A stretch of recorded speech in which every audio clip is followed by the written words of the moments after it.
পাহাড়ে ঘুরতে যাওয়ার কথা উঠলে বাঙালির মনে সিকিমের পরেই যে নামটা আসে সেটা হচ্ছে হিমাচল। কিন্তু সিমলা মানালি তো অনেক হলো, এবার একটু অন্য কোথাও যেতে হবে। কিন্তু কোথায়?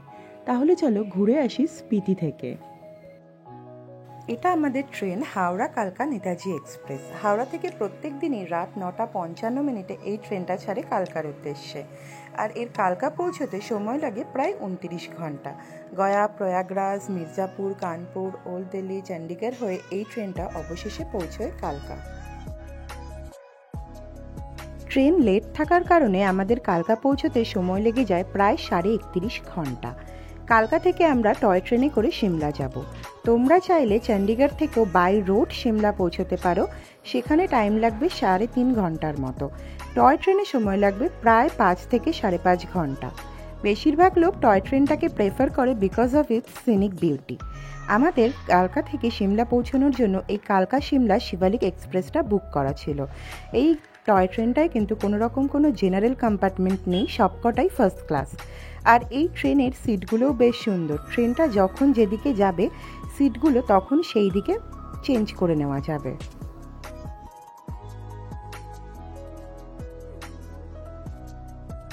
5:45 শিবালিক এক্সপ্রেস কালকা ছেড়ে রওনা দিয়ে দিল সিমলার উদ্দেশ্যে। ট্রেন ছাড়ার সাথে সাথেই কিন্তু সবাইকে একটা করে 1 লিটারের জলের বোতল আর সবার ব্রেকফাস্ট সিটে দিয়ে গেছে। সাথে কিন্তু চা খাওয়ার জন্য গরম জলও সবাইকে দিয়ে গেছে। আর চায়ের জন্য tea bag, powder, sugar, milk powder সমস্ত কিছু ব্রেকফাস্টের ট্রেতেই ছিল। যতক্ষণে আমরা চা খাচ্ছি ততক্ষণে তোমরা একটু সিনিক বিউটিটা এনজয় করে নাও।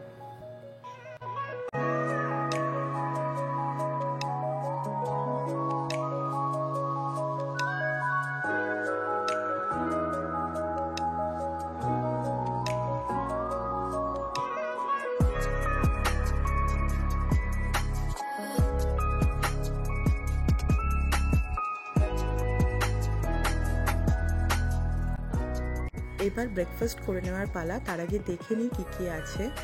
2টো ব্রাউন ব্রেড দিয়েছিল, আর সাথে একটা ডাবল ডিমের অমলেট, কিছু বয়েলড ভেজিটেবলস, বাটার। এই নিউটেলাটা আমরা নিজেরা নিয়েছিলাম ব্রেড দিয়ে খাবো বলে। একটা কেচাপের স্যাশে আছে আর একটা জুস।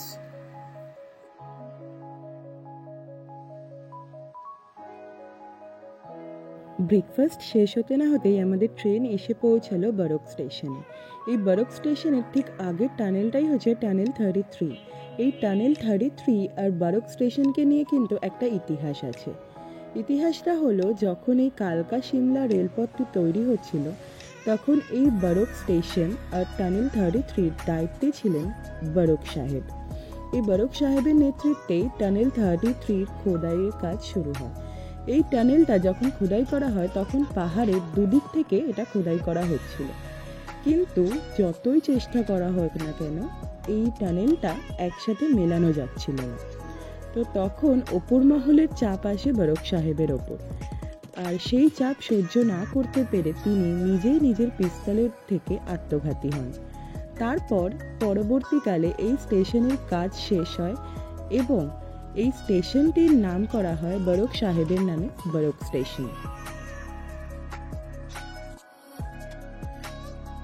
দীর্ঘ 5.5 ঘন্টা টয় ট্রেন যাত্রার পর অবশেষে আমরা আমাদের গন্তব্য সিমলাতে পৌঁছলাম।